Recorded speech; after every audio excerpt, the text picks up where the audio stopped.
Grace and peace to each and every one of you out there. And it's a blessing to see another day for all of us. Some of us not 100%, some of us in pain, some of us not. But it's a blessing nonetheless to have life.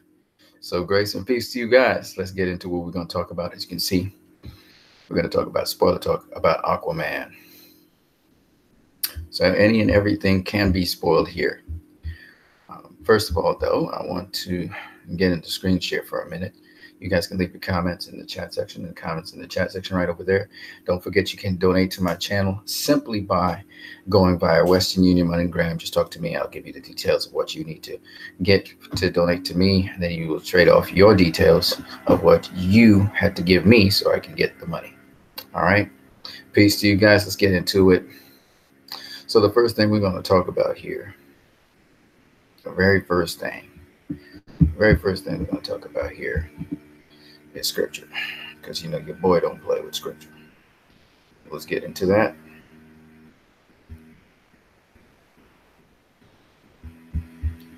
I'm going to sing this.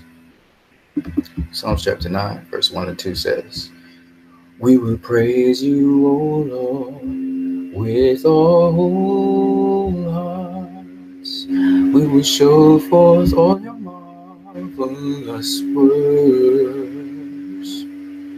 and we'll be glad and rejoice in you. We'll sing praise to your name, O Most High." You know, how I see things is God's always first. You know what I mean? God's always first. I want to read the scripture to you guys. I know I've read it before, but I'm going to read it again. Matthew 21:18-22 says, "Now in the morning as he returned into the city, he hungered. And when he saw a fig tree in the way, he came to it.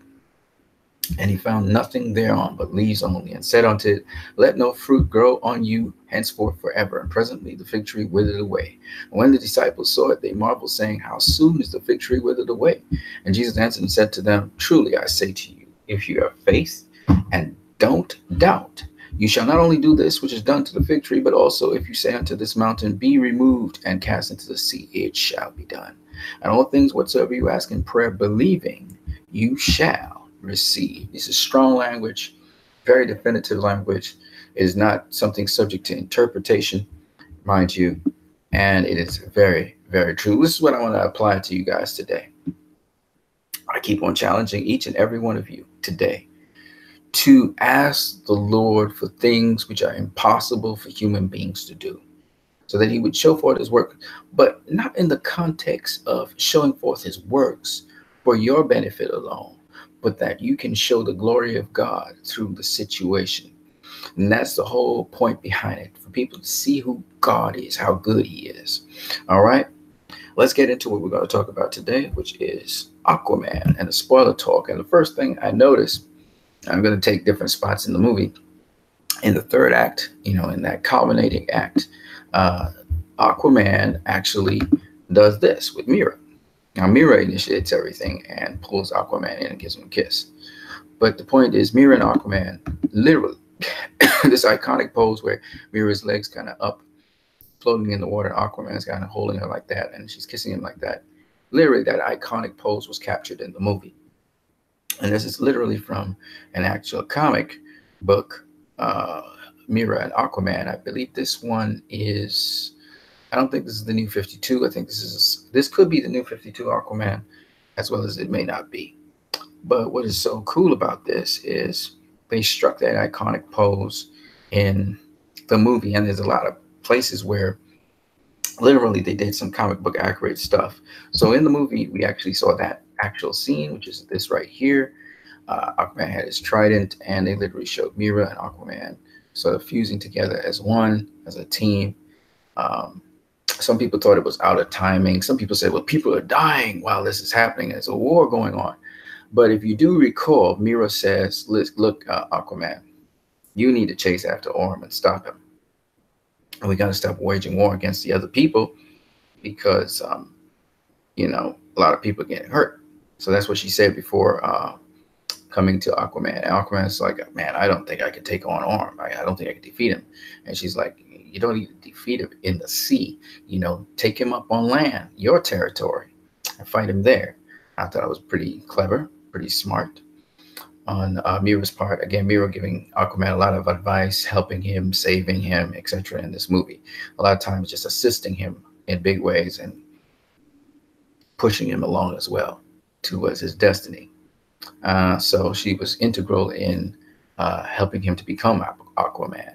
She and Volko. So I thought that this was something that's comic book accurate, but we got more.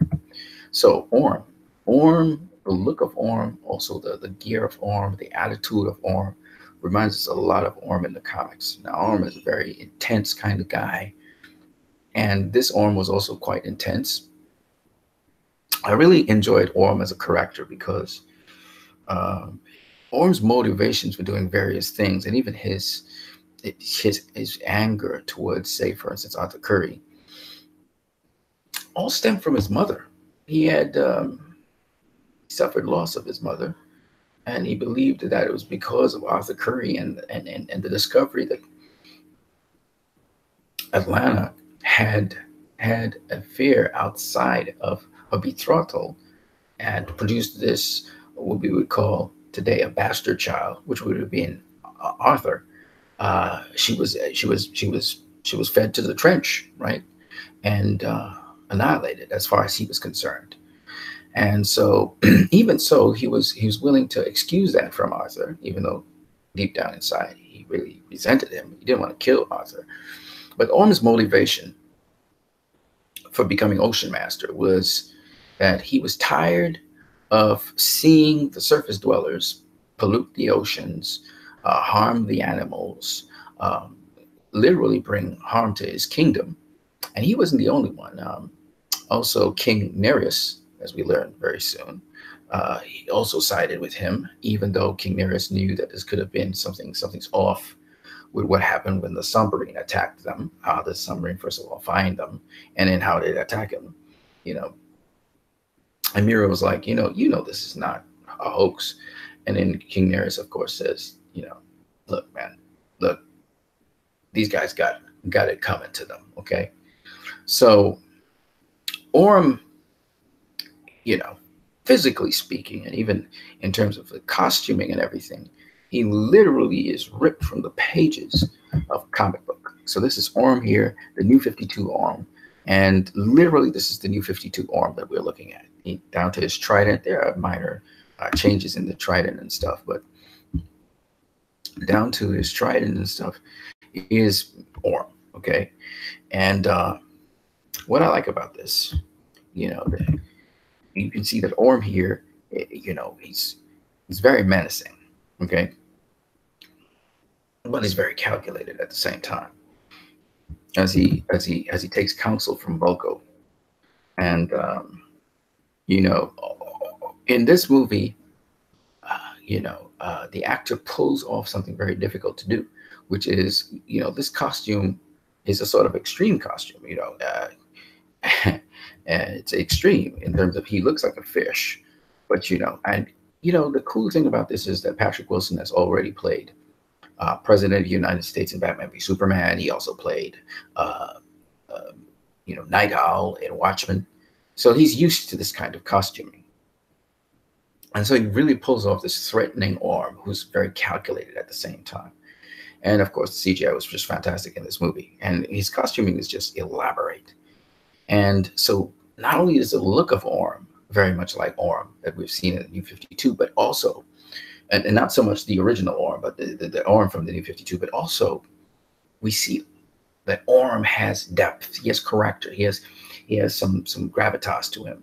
That is to say, his reasoning for wanting to bring Atlantis back together, bind up the seven seas, be that leader, the ocean master of all of these different kingdoms, was because he's trying to get Atlantis to be what it used to be. And we learn about the whole story of Atlantis and what happens when, I believe it's Volko. Is it Volko? Was speaking to, I believe he was speaking to Arthur. Was it Volko? I'm trying to remember if it was Volko. or someone was recapping the history of Atlantis. I can't remember who it was. And it's just fantastic because, this information, we always wanted to know. I always wanted to know what happened to Atlantis. How did they end up underwater? And now we found out this advanced civilization. They found a way to produce free energy, unlimited free energy. And because of the selfishness of the leader, King Atlan, you know, and his impatience, this free energy actually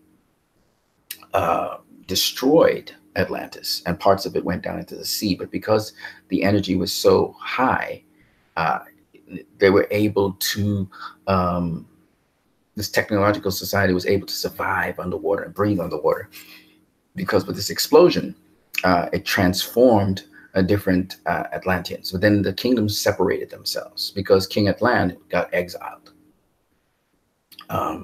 And King Atlan had a trident. He was able to bring all the kingdoms together. This trident was produced by, the workers of Poseidon, the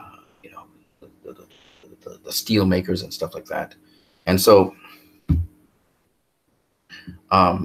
this is how Atlantis became to be. Of course, I don't have all the facts. I haven't really said it in a fluent manner, but it's just wonderful hearing this. Now, people say this tremendous exposition throughout this story, and I found that stupid, because if you're someone who wants to know more about Atlantis, this is the way to do it. They show you what happened, and they give an exposition for it. And so people are saying it's exposition heavy, and I'm like, well, what other way you're going to tell the backstory of a story? You got to have someone talk to someone about it, And Spider-Man Into the Spider-Verse, we had exposition where there's the introduction of Gwen, Spider-Gwen, and Spider-Pig, or Spider, what was his name? Spider-Man, Peter Parker, right? And you have exposition for the anime girl with the machine. There's exposition for everything. You have to introduce the characters, so you have the exposition. Some people say, well, it was lengthy exposition. I'm like, man, but the thing is beautiful, and I get to know the story behind Atlantis. Who wouldn't want to know that, Because, again, Orm is leading these kingdoms, so you want to know about these kingdoms. You don't just want to know Orm is leading 7 kingdoms, but you never know who the kingdoms are. You have to know.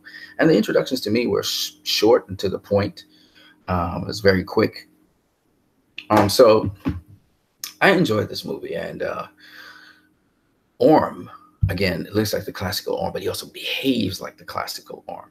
And he's still not fully evolved as Ocean Master. But the beautiful thing about this, people are talking about, this origin film was several origin films. Not really. There were 7 characters that we saw evolve, and we saw the origins of 7 characters, but it wasn't 7 films. Take, for instance, Orm evolved into Ocean Master. He wasn't Ocean Master, but he evolved into Ocean Master. And we still not finished seeing the story of Ocean Master. We had Black Manta, who evolved. Oh, I'm sorry. We had David Graves, I think it is. David Gray or Graves or Craig. I can't remember which one it is. He evolved. He was a pirate. He evolved into Black Manta. All right. We had Arthur Curry, who was already known as the Aquaman. But this time he's evolved into the King of the 7 Seas. Okay. And then we have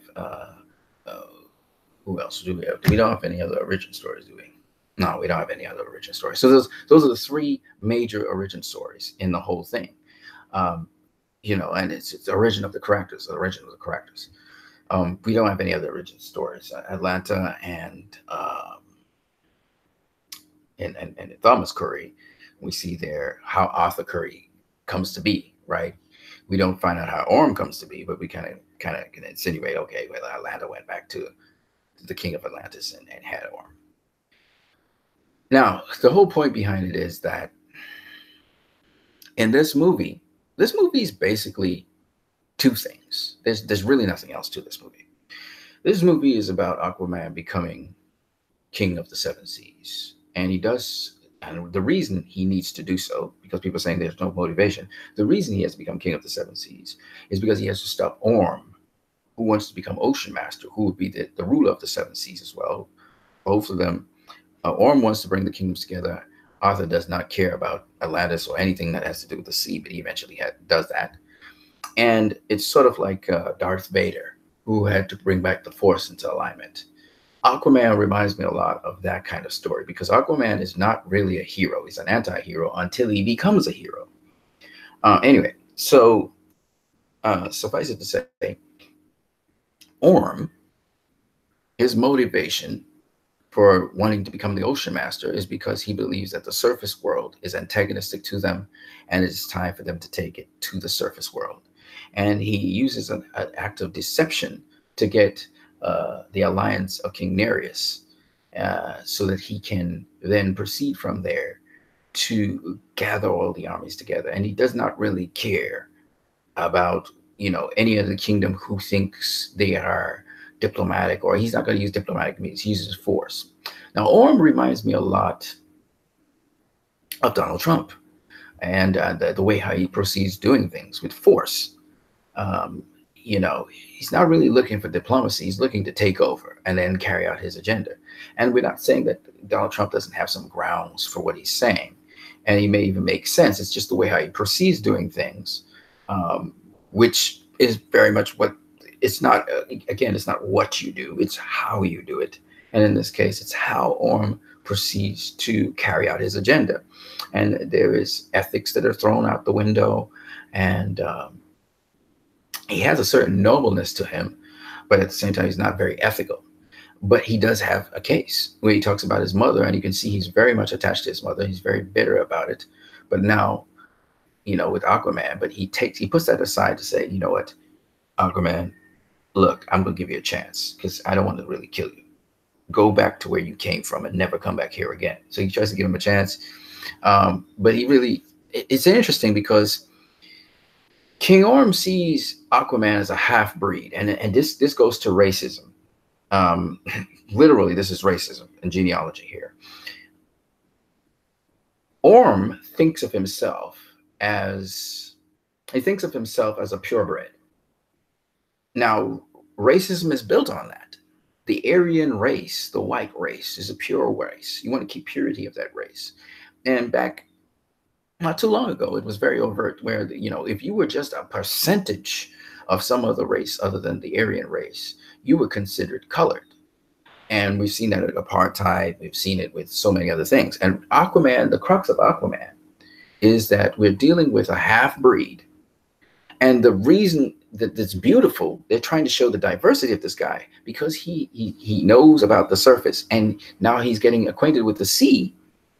He can bring both worlds together. And at the end of the movie, it's a beautiful, beautiful moment, which I want to get to right now, which involves King Orm. And this is the beauty of Orm. Orm is a complex enough character. Oh, before I do that, I just want to talk about the fact that the octopus that was playing the drums, which is known as Topo, actually shows up in Aquaman lore in Aquaman comics. So in Aquaman, here's Aquaman in his traditional gear and everything. And he's talking to Aquagirl. He says, "Not so fast, Aquagirl. I know someone who can take the band's place." So some band was not present. And 5 minutes later, aboard the boat, we have people singing "Happy Birthday to You" here. They're Oswald. I don't know who Oswald is. And Aquaman solves the problem with his octopus, his pet octopus. "You see, Aquagirl, I've trained my pet octopus, Topo, years ago to play a few simple notes like Happy Birthday on any instrument." And Aquagirl says, "I guess you can handle any emergency." And this is very interesting because the so-called zaniness of Aquaman is taken and put in a serious context with that little tongue-in-cheek humor in the background. So what as they say, self-awareness. So what James Wan did was he had fun with these cartoon characters and actually brought them into the movie in a context that could be taken seriously if you take the characters seriously. For instance, an octopus playing the drums in Aquaman, which is this scene right here, where the octopus is playing several drums, showing that the war is about to happen. Now, you can take that in a serious context and say, well, you know what, that makes sense. I mean, in this world, instead of having several people play the drums, why not have an octopus? Octopus has so many hands, and they're smart, they're intelligent. Why wouldn't they play the drums, right? So that's one way of looking at it. So you could take it seriously. But James Wan decided to have some fun with it. he had this octopus beating to the rhythm and beating these drums and really just going at it. And he was just pulling Topo in there, which is a ridiculous character. We don't know any octopus that plays the drums, right? And it's therefore a fantasy we're in. This is a ridiculous concept, but he makes it cool. He makes it cool at the same time he's poking fun at it, while he's having fun doing this, and a lot of people are cracking up or laughing about it. Octopus playing the drums. This world is sort of fantastical, but yet at the same time, he's also kept it such that the joke you may not get if you are a serious person. So you can take this seriously, or you can take it as a joke. Either way, James Wan's got you. And so there are only some people. I think John Campia was saying how he cringed when he saw the octopus playing the drums, and I was like, why would you cringe at something like that? That's just fantastic. And then you get another diverse response where somebody else says, oh my God, an octopus playing the drums. That's what sold me on Aquaman right there. That was just so hilarious. That was so funny, because the movie literally portrays itself as if it's serious almost all the way through. And there's this dry humor, or this humor in it. And if you could see the fun being poked in the movie's actually spoofing itself, but yet keeping a serious face at the same time. So, dry humor is one in which sometimes you wonder if the guy's joking or not. Well, this is the kind of humor that James Wan actually pulls off sometimes. He keeps a straight face while he's telling a completely hilarious joke. He just keeps a straight face. And this is one of those moments where you're seeing an octopus and you're like, what? You kind of be like, what? In the middle of the movie. And it's to me, it's hilarious. So, I actually kind of laughed. I chuckled about the octopus playing the drums and just really digging the drums at it. Well, he's just like into it. And but it comes from the comics. It actually comes from Aquaman's lore. So it's literally the lore he's put in there. And since it's the deep, and we don't really know if octopuses actually do play the drums, we don't know because it's in the deep. You could actually take that seriously if you want to or not. But if you think of the world of Star Wars, like James Wan was saying, he was approaching it from the world of Star Wars with all these creatures and stuff, then this doesn't seem so strange. I mean, you have all kinds of creatures in Star Wars. You have all kinds of creatures in Star Trek, The Last Generation. Why is it you can't have all kinds of creatures from the sea in Aquaman doing things? So I found it kind of strange that people would talk about this as being cringeworthy when you have all kinds of creatures and all kinds of species of Atlanteans who are not human beings existing in this world. And so these are the rules of this world. There are Atlanteans there. Therefore, we see whales carrying transports and stuff and being almost domesticated by the Atlanteans. So why not have an octopus playing the drums? He can play the drums. He digs the drums. He can play the drums. He's got all those arms to play the drums. Why not? So, I mean, when you think about it that way, and the kind of world that you're looking at, it's not that difficult to see. And again, this is easier to suspend your belief than a point in Wonder Woman where, you had to suspend your belief when Wonder Woman, there were a couple times where you're going through a war scene and Wonder Woman, there's a number of times when you have to suspend your belief in that in the alleyway scene where Wonder Woman was blocking all the bullets and everything, and then Chris Pine catches a bullet. Like, she blocks the bullet, Chris Pine catches it.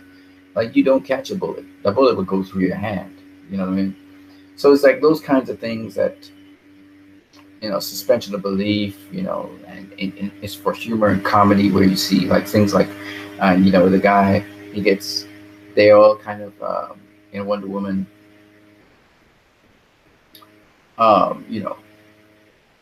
they all sort of freeze up and stuff like that. So, Wonder Woman had a lot of suspension of belief in certain parts of the movie, just what it was, okay? And in this movie, it's much more fantastical, but you can buy into it because you don't know what's down in the deep. And so James Wan could kind of manipulate that a little bit because Atlantis is this fictional city, it's mythical until we find an actual Atlantis and see what technology they actually have. This is all mythological, so you're gonna have fun with it. You're gonna have fun with it, and he certainly did, Topo. But what I was going to show you guys is this scene here.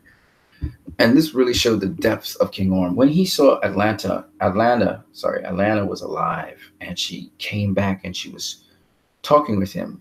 It was amazing just looking at his face when he saw his mother. He's like, mother, and then you get the mixed, subtle expressions on his face when he realizes that his mother's with Aquaman.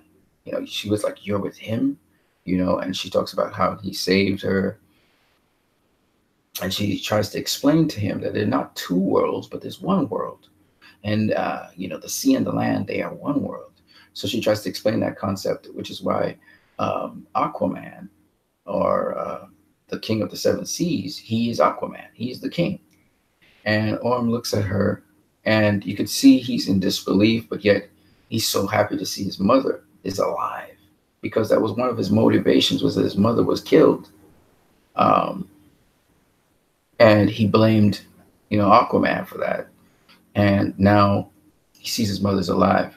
And even when he's being taken away, you can see how he's still reflecting on things. He's still considering certain things. He's already made up his mind. He's going to be Ocean Master for forever. He's still gonna, try to get the seas to go up against the land. He's always going to be antagonistic to that. And the sentiment by most Atlanteans is that sentiment, which is, even Mira shares that sentiment. You see her sort of repulsed about surface dwellers, and she has a very negative view of surface dwellers, and you hear her carry on that conversation in the desert with Aquaman, which is ironic that they're in the desert, by the way. Which is similar to the beach. There's a lot of sand. I'm just saying. But I found it very interesting that she and most Atlanteans don't have a very positive outlook on the land. And even Queen Atlanta, when she was washed up on shore, the first thing she tries to do is basically take out Thomas Curry. She tried to kill him, you know what I'm saying? And it's just very interesting how the Atlanteans see the human dwellers, the different kinds of Atlanteans. But this beautiful layer that shows Orm's tender side, and again, his love for his mother. Yet he feels a bit betrayed by her as she carries on this. She tries to persuade him, and she says, "You are my son. I love both of you." And she's, trying to convey that message of the bonding between the sea and the land, and you can be brothers and you can be together. And you heard Arthur Curry talk about how he longed to see his younger brother as well. And so there's all these kinds of family dynamics going on in the story that gives it that extra layer to it. And that's why I like Orm's character so much, because Orm, you can see him almost like a child in a pure sincerity as he talks to his mother. And you can tell that she has had an impact on him, and her loss really sort of shaped who he was. He missed his mother, and you can see him embracing her and hugging her. And even as he quietly goes away with the soldiers, and you hear Aquaman speak about, "I will see you again," or something like that.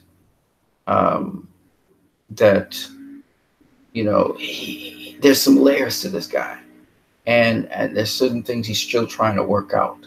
So it's just kind of beautiful to see that relationship between him and his mom.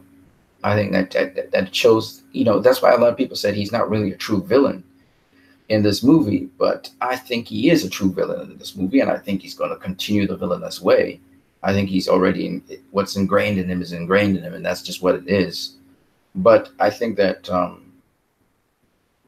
he showed that tender side. He's already picked sides. He's already thinking. He didn't say much, but he's already picked sides. He's like, "You're with this guy who I was just fighting."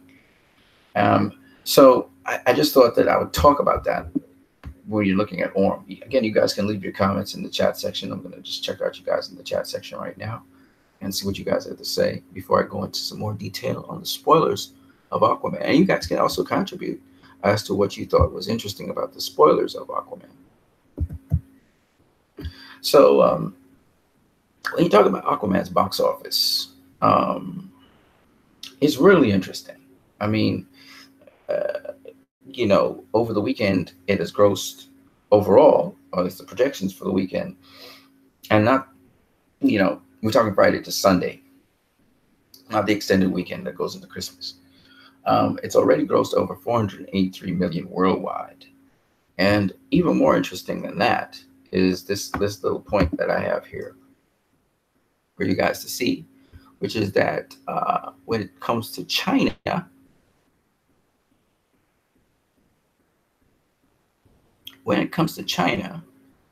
Aquaman has now grossed in. So let me see if I can find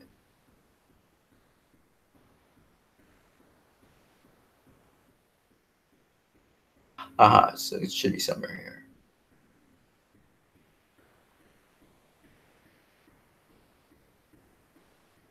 Yeah, it has grossed in 233 million. This is old news, but still nonetheless, it's grossed in 233 million in China. So we don't know how much, and counting still.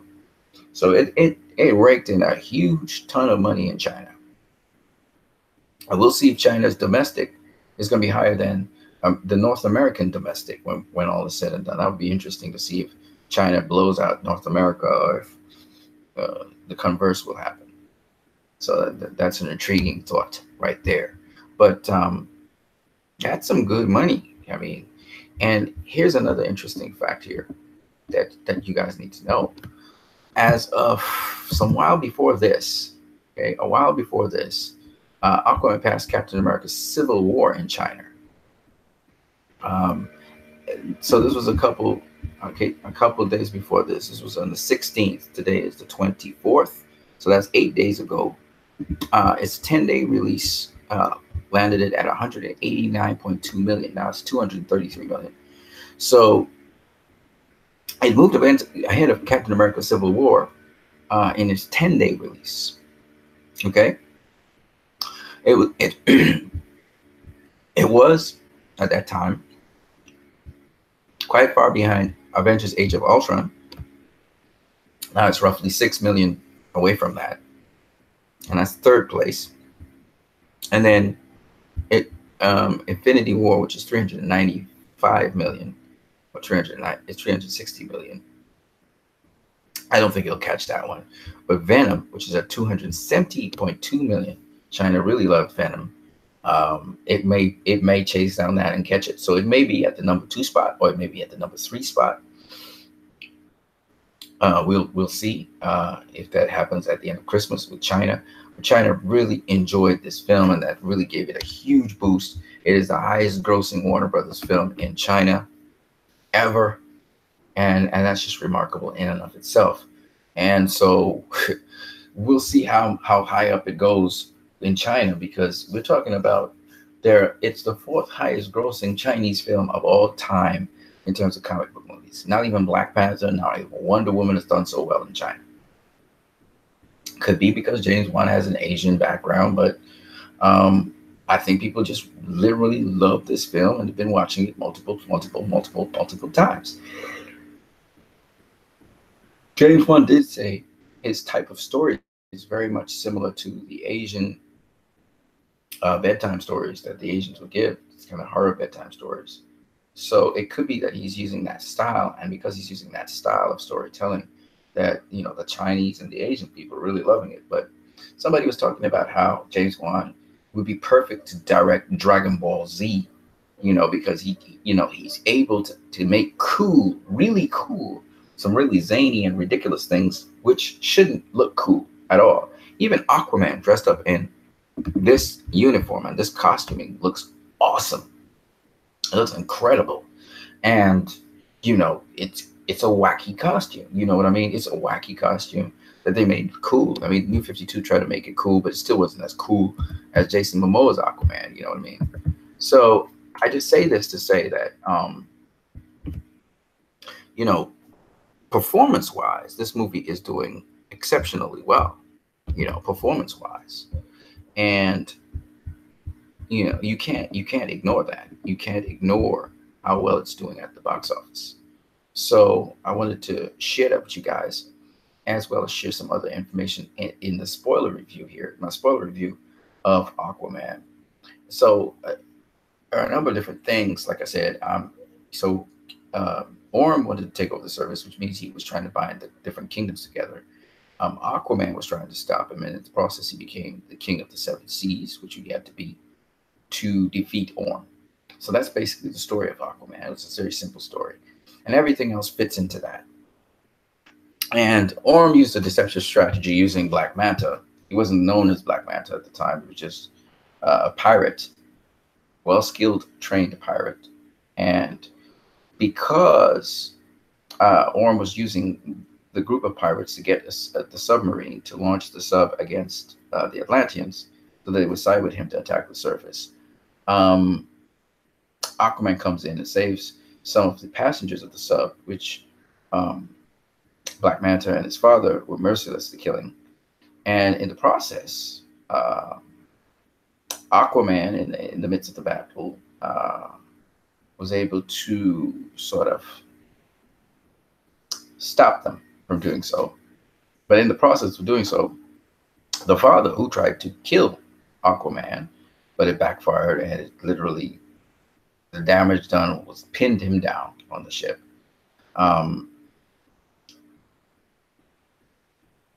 Because of that, Black Manta, he wasn't Black Manta at the time, pleaded with Aquaman to save his father, of which Aquaman said, no, I'm not going to save your father. That's, I'm going to leave the sea.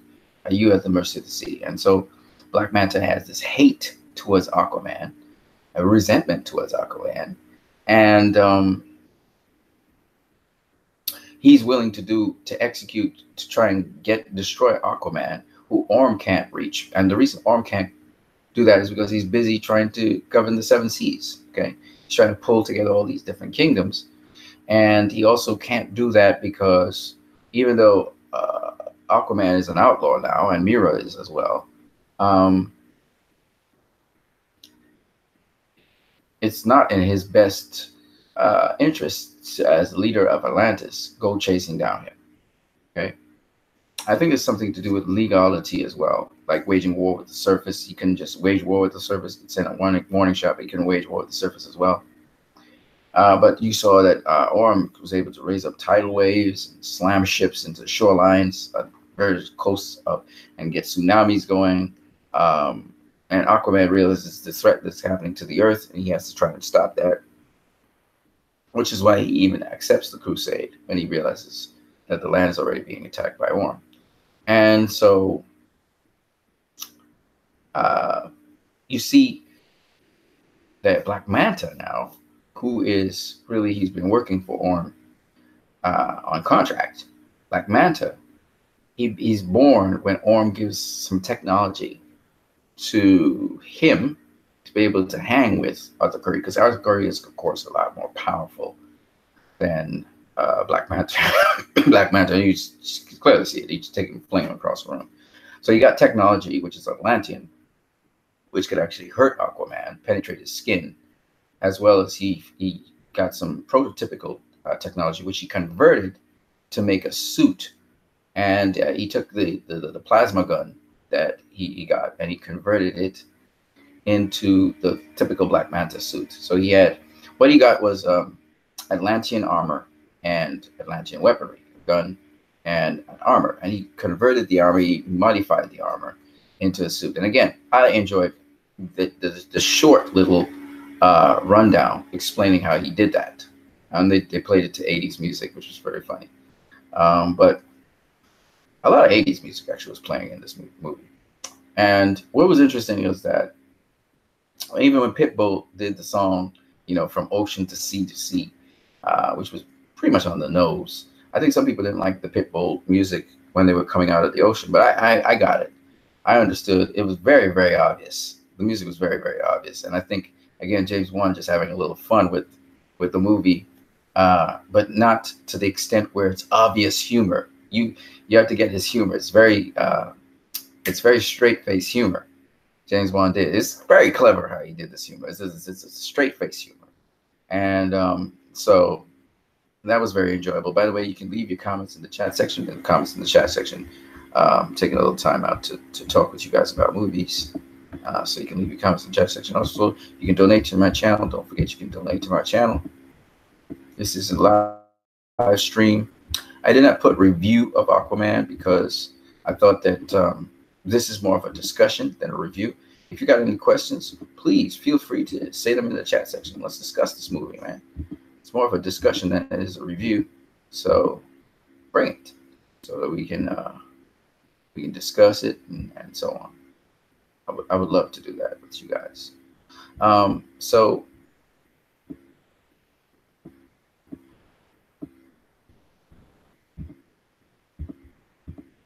yeah, so the music in the background where they were coming out the ocean and stuff, I thought it was good. It was enjoyable. By the way, happy Christmas Eve to you guys. Christmas in terms of Christ, the mass of him, the coming together. I hope you guys have a great season. But yeah, I thought that Aquaman, the touch with Black Manta and how he shows up. Again, it was a sort of kind of like they were trying to keep a sort of romantic moment, and then boom, up comes Black Manta, attacks everybody. And I thought that sequence, again, everybody knows about it. The sequence in Italy was just fantastic, where he saves the little girl, where he saves the guy that's locked under the rubble, where Mira takes those wine bottles and just, stabs the Atlanteans with wine. And then the fact that the Atlanteans, there are different Atlanteans. There's the types of Atlanteans that can breathe air and breathe water. There are Atlanteans that can only breathe water, and so they have to wear these suits. And you have Atlanteans who have de-evolved into things like the trench, into things like the crab-like set of peoples, and then of course the fisherman peoples. So you had these different Atlanteans that kind of evolved differently. And so it's just interesting talking about this. Mira is obviously one of those Atlanteans that can breathe air, as well as Vulko, as well as Orm, as well as Alana. Sorry, I keep on saying Atlanta. I don't know why. Alana, and so on.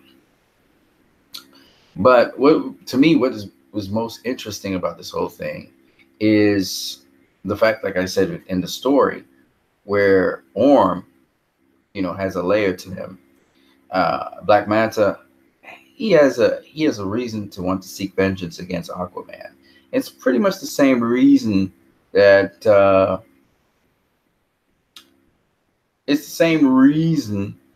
guys like not Bruce Wayne, but Wallace O'Keefe, Wallace O'Keefe had against Superman. You call him not a hero and stuff, because Superman didn't save him. In fact, Superman was part of the reason why the damage happened to his feet. And he thought that Superman brought the war to them. So I can see the same reason why Black Manta would have that hate for Aquaman. And Aquaman acknowledges that. He said, I didn't save his father. I could have done that, but I didn't do it. And it kind of leads back to the point of same thing. Superman says, you can't save everyone. And it's kind of an idea also that happened in Spider-Man Into the Spider-Verse, where they were talking about, they all shared the similar experience where they couldn't save everybody. I thought it was an interesting notion that finally comic book movies are kind of stressing on. This is something Zack Snyder spoke about a while back. We saw it in Man of Steel, and everybody was like, this guy committed suicide. Superman didn't save his father, Jonathan Kent. Well, guess what? Aquaman didn't save Black Manta's father. Okay. In Spider-Man Into the Spider-Verse, most of the Spider-Man couldn't save somebody they loved. So you can't save everyone, right? Is the point. And I thought that, both movies actually accentuated that, Spider-Man Into the Spider-Verse. But I thought that was also a key point and a very interesting thing. You guys, come on, let's get into the chat, man. Talk to me. What do you guys got to say about this movie? Got people liking, nobody's saying anything. I know it's early in the morning. I know actually it's not early in the morning. It's almost lunchtime. All right, so come on, guys. Let's hear what you got to say. All right. But yeah, Aquaman. So yeah, the story is not that deep, like I said before, but there's a lot of fillings inside of the story. For instance, Aquaman, in having to get the trident, he has to get the trident to become, transform into this king of Atlantis, the king, the real king, who's a hero for everyone, represents everyone. And this journey leads him to the desert, leads him to finally unlocking the clues and hints to where he has to go to get the trident. That leads him to Italy, and that leads him to the trench. Okay, and through the trench, which he had to pass through the trench, he was able to get to this deserted island where Queen Atlanta was, and actually access the trident through talking with this very powerful creature, communicating with it and expressing uh, why, his motivation for getting the trident. And therefore he gets the trident. Not only does he get the trident, he rides the animal out into battle. And this is the first time, he's equipped with the powers, not just to communicate with animals, but to control the sea. I mean, he's controlling the animals from the trench, crying out loud. He's bringing them out. He's bringing all the creatures of the sea come out, all the mythical creatures, like the creatures he's riding. And this is how he takes the battle to Orm, so Orm doesn't conquer, the crab-like people in their race, and get them to work for him. So we see basically all 7 kingdoms. One of the kingdoms, of course, is locked in the desert, which was the place where the trident was forged. And then you have the other undersea kingdoms. You had the Fisherman Kingdom. You had the kingdom that King Nereus ruled over. You had the kingdom that King Orm ruled over. You had the Crab-like Kingdom. You had the Trench. Right? You had all those kingdoms.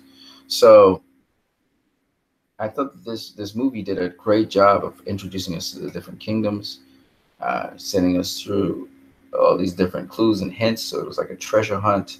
It was like an Indiana Jones adventure film. He finally gets the trident, and once he gets the trident, he goes to war and fights King Orm. Mono to mono battle. And something we saw earlier in the movie where, Falco was teaching Arthur how to use the trident. We see Arthur use on Orm, so I thought that was fantastic. How they came full circle with certain things. So yeah, this is my very brief spoiler discussion. Nobody's really discussing with me. If people would discuss with me, I would actually be able to talk more about this stuff. But nobody's discussing anything with me, so this is where we're at this present point in time. But I hope you guys enjoyed this video. I am a little sleepy. I'm realizing that. But I hope you enjoyed it. Yeah. Don't forget, you can leave your comments in the comment section below when this video is done. You can also donate to my channel if you want to. That would be great as well. All right, guys, let me get out of here. There's a lot more I want to talk about with Aquaman, but I'm starting to feel super duper sleepy for reasons unknown to me. So I guess I'm tired. So that's my review. But that's not my review. This is discussion on Aquaman. You guys have got anything extra to say, feel free to do so. In terms of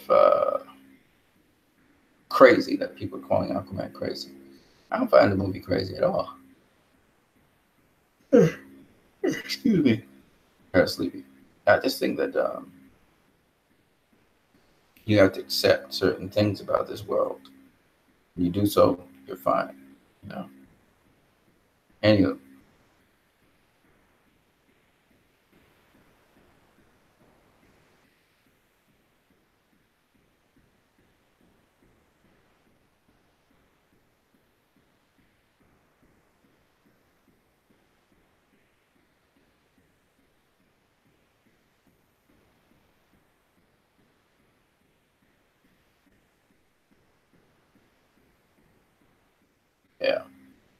You can see I just kind of fell asleep there for a minute.